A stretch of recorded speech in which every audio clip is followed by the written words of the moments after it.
Selamat sore semuanya, balik lagi di podcast kita berempat. Nah, hari ini kita bakalan bahas satu topik yang penting banget nih buat kalian tahu, yaitu kebebasan berpendapat. Nah, bener banget nih apa yang dikatain tadi kita, yaitu kebebasan berpendapat. Apalagi di zaman sekarang tuh pada maraknya media sosial yang mereka tuh sebebas itu loh saat ngomong. Nah, tapi mereka tuh kadang-kala juga akan lupa tentang batas-batas dari kebebasan berpendapat itu sendiri. Maka dari itu, sekarang kita akan membahas lebih dalam lagi dengan sumber kita, yaitu Mas Prasiono sebagai pegawai Bank Banyumas. Sebelumnya, yuk kita kenalan. Pertama, aku Devina Putri Kalista, absen 14. Halo teman-teman, nama aku Natalia Putih Winarta, absen 26. Nah, nama aku Damara Karisa Nugrahani, absen 12. Dan aku Yohana Putra Masya dari absen 35. Langsung aja kita mulai ke podcast ya teman-teman. Oke, jadi pertama kami akan menanyakan ke Mas Pasion ini dari kebebasan berpendapat itu sendiri memiliki arti apa sih?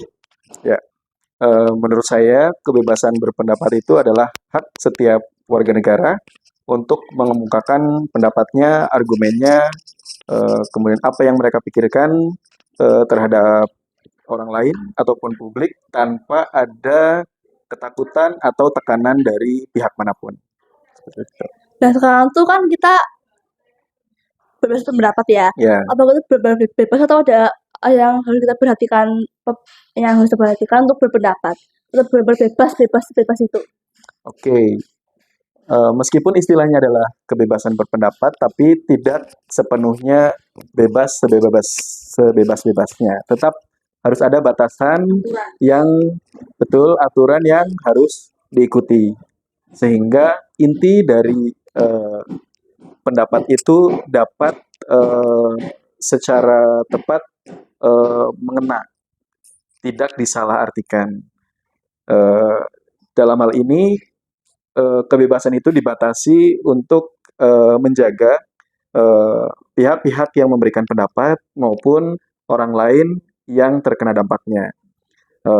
Pertama dan yang paling utama adalah bahwa dalam memberikan pendapat harus didasarkan pada fakta dan kenyataan sebenarnya, sehingga terbebas dari hoax atau berita-berita yang tidak benar. Kemudian yang kedua, pendapat juga harus disampaikan dengan cara yang lugas, objektif, dan tidak mengandung unsur-unsur yang dapat menyinggung perasaan orang lain ataupun unsur-unsur yang bisa memicu konflik SARA. Seperti itu. Oke, jadi memang kita tuh boleh berpendapat bebas, tapi tentu harus berhati-hati ya Mas. Betul. Nah, terus sekarang tuh banyak banget orang yang suka berpendapat, apalagi di media sosial. Ya. Kalau menurut Mas Yun sendiri, gimana sih cara berpendapat yang sopan dan juga tetap bertanggung jawab di media sosial? Baik.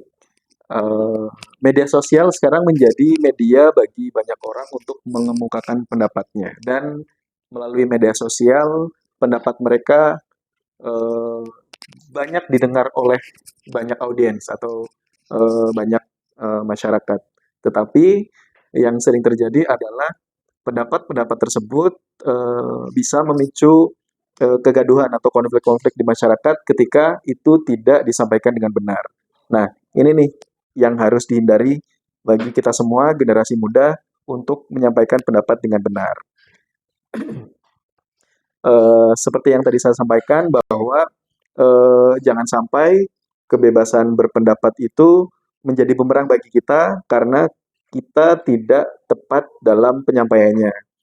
Jangan sampai jejak digital yang ada di media sosial itu digunakan oleh orang lain yang tidak suka terhadap kita untuk bahkan mengkriminalisasi kita dengan undang-undang ITE, sehingga kita harus bijak dalam mengunggah konten atau berpendapat di media sosial. Terus kan sekarang tuh banyak banget yang berpendapat.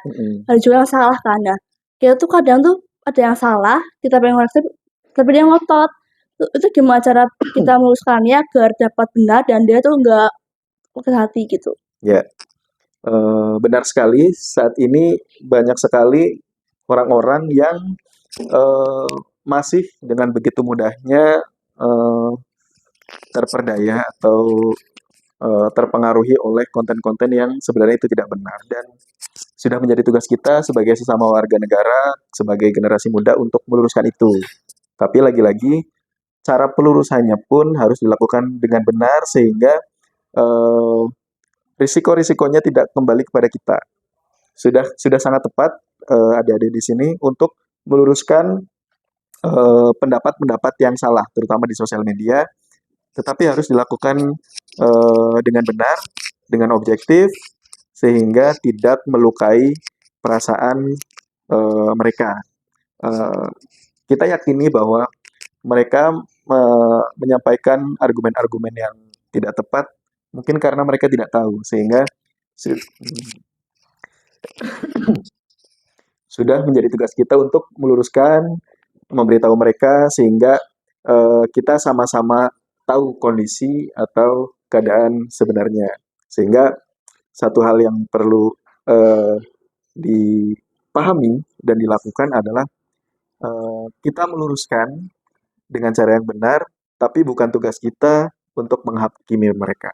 Seperti itu. Apakah ada tips-tips buat mereka yang ngotot gitu, biar kita tuh nggak menghakimi mereka gitu loh, tapi kita tuh menasihati mereka. Apakah ada Ya. tips gitu atau gimana? Ya, tips dari saya yang pertama adalah sampaikan argumen dengan baik dan benar tanpa menyakiti perasaan mereka. Kemudian yang kedua, hindari kata-kata kasar, kata-kata menghakimi yang seolah-olah kita menyudutkan atau menyalahkan orang lain. Kemudian yang ketiga, gunakan sudut pandang yang objektif. Artinya ini bukan untuk kebaikan kita atau kebaikan mereka, tapi untuk kebaikan bersama. Kemudian diiringi dengan kalimat-kalimat yang lebih persuasif, ajakan yang tidak cenderung memerintahkan. Seperti mari kita berpendapat berdasarkan fakta, tapi bukan menyalahkan langsung, seperti itu. Oke.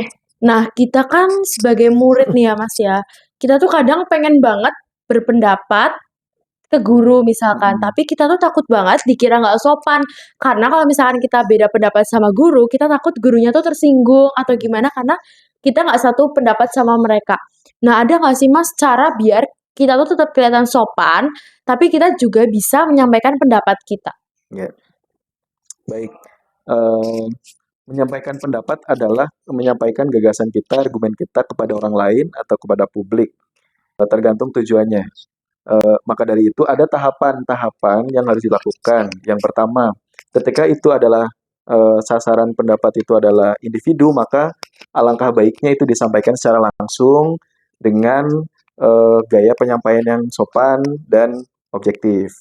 Kemudian ketika itu memang targetnya adalah misalnya di level aturan, kemudian kebijakan yang perlu diketahui oleh banyak orang, maka caranya pun harus dilakukan secara sopan dan objektif. Nah, makasih banyak ya Mas Yon tentang penjelasannya tadi tuh jelas dan bisa banget buat dipahami. Tapi sebelum ditutup guys, kita bakalan minta Hana buat ngasih kesimpulan. Oke, kalau dari aku ya, yang aku dapat dari podcast kita kali ini bareng Mas Yun sih ya, kita itu bebas untuk berpendapat, apalagi di media sosial. Karena kali ini kan, pada saat ini kan lagi marak banget ya penggunaan media sosial. Ya. Nah, tapi di samping kita bebas berpendapat itu, kita juga harus hati-hati dalam berpendapat. Contohnya itu kayak kita harus memastikan bahwa pendapat kita itu sesuai fakta dan Ya, juga objektif. Terus kita juga harus sopan dan juga menghargai gitu sih dari aku. Oke, sebelum ditutup, kita tuh punya surprise buat Mas Yon. Surprise ya. Surprise. Jadi sebagai tanda terima kasih sekaligus kenang-kenangan kecil, Ya. kita membeli paket bunga untuk Mas Yon. Oke, terima kasih. Sama-sama. Sama-sama. Makasih banyak ya Mas Yon udah mau Ya. jadi narasumber kita untuk sore hari ini. Dan makasih juga buat teman-teman yang udah nonton video ini. Semoga video ini bisa jadi bermanfaat dan Amin. bisa bikin kalian jadi paham aturan-aturan tentang kebebasan berpendapat. Segitu dulu video kita sore ini. Makasih dan bye-bye.